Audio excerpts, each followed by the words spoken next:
more insight, more understanding. This is Fox 23 News in Depth with Rick Marinon. Eastern Oklahoma Republican Congressman Josh Brecheen just wrapped up a multi-day, multi-city series of town hall meetings in our part of the state. Thanks for joining us on In Depth. I'm Shay Rozzi. Rick is off tonight. Brecheen is one of only a handful of congressmen who are actually meeting face-to-face with their constituents in a town hall setting where people can just show up for free. When he was in Claremore last week, Fox 23 In Depth anchor Rick Marinon caught up with Brecheen to talk about several topics, including why he's holding these town halls when some of his colleagues are refusing to do so.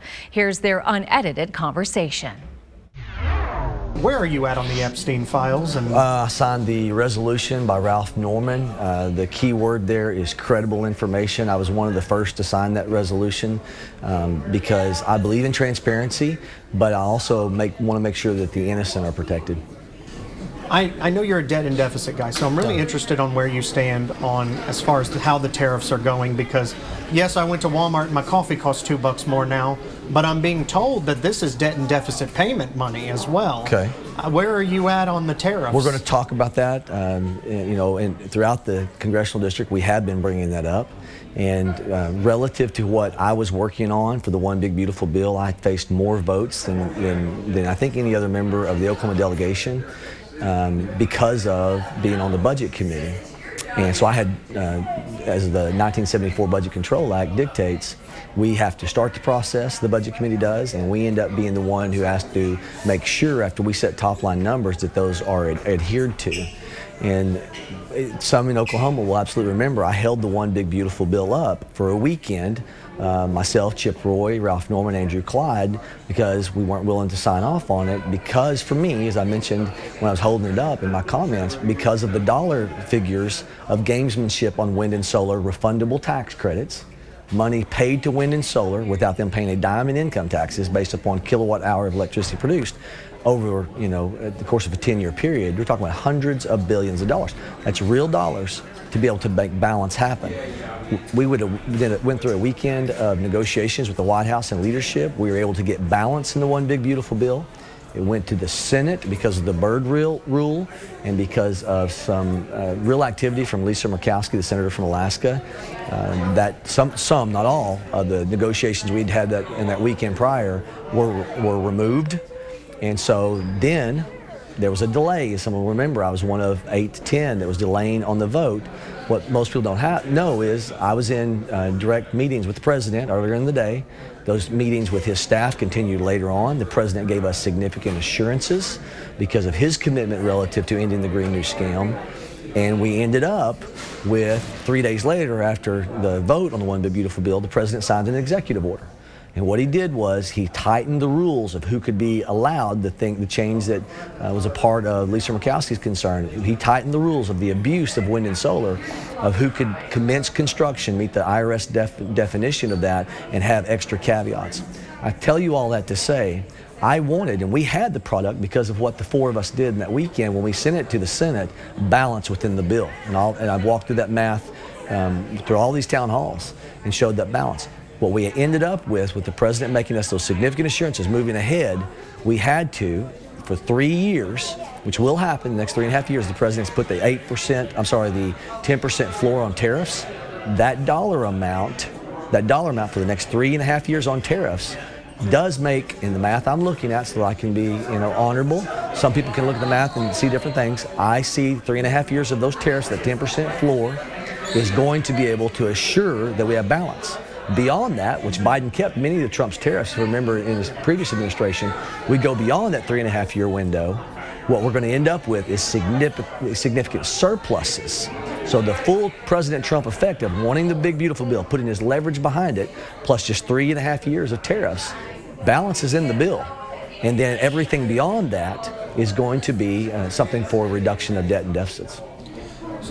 Were you at any time, because there were rumors about, especially Chip Roy, were you at any time threatened with a primary because of your opposition to the Big Beautiful Bill? There was nobody directly threatened me, okay?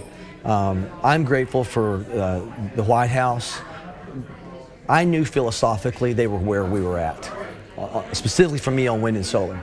And every time I would walk back in my office, at times, a lot of negotiations I've been in, I can't say every time. Many times I'll look up on my wall, purposely in my office behind the desk, is a quote that was a Cobranism, but it was taken from Martin Luther King Jr. And it is because it's a rephrasing of something Martin Luther King Jr. used, and it says that cowardice asks the question, is it safe? Vanity asks the question, is it popular? But conscience asks the question, is it right? And then right next to that in my office is James 3:17, where it talks about the wisdom from above, pure, peaceable, gentle, reasonable, full of mercy and good fruits, unwavering, take a stand, but without hypocrisy. And so those guide me and make it's constantly in my conscience. Lord, is my heart upright, and have I examined the facts, and do I have upright intentions in what I'm about to do? As far as what is the next bigger, beautifuler bill, or what is next on the menu for us? So the speaker, and he's a friend of many of us. I've got some things I want to talk to leadership about, maybe the speaker individual, we'll see when I get back. He's talked about Reconciliation Package Part 2. There are two particular things I'm working with some Oklahomans on. One of those could yield a $20 billion a year change, which is $200 billion over the course of a 10-year time period. We got some negotiations. We've got to figure out how we can sign off on getting some people that had some issues with this particular position. It aligns with something that the White House had talked about years ago, about imports coming into this country that get an advantage over domestic production. And then another has to do with the earned income tax claimed by illegal aliens. Those are some things we think could be enough leverage points around, some dollar value. And because I'm on budget, which the CBO answers directly to our committee, I'll be going through, of course, my good friend, the chairman of the Budget Committee, Jody Arrington, on some of this as well. And we get some good scores. I hope we have a product that we can throw to leadership that they can say, hey, maybe there's some leverage. You got to have leverage. You're going to get through a reconciliation bill. Maybe those elements add to some other ideas they have, which I'm sure there are plenty of them. But I'm working on two specific ideas right now. I got two more for you. Yep. We just got healthy SNAP, but I hear the big concern is, well, let's say the next administration is Democratic, they'll just do away with it. Yeah. Do you codify any of this, or do you leave it to the states? So you may know that's my bill. Yes. I first ran the Healthy SNAP bill to make sure that the formerly known as food stamps, that we are stopping the 10% of all purchases on SNAP right now that is subsidized food products is just sugary drinks.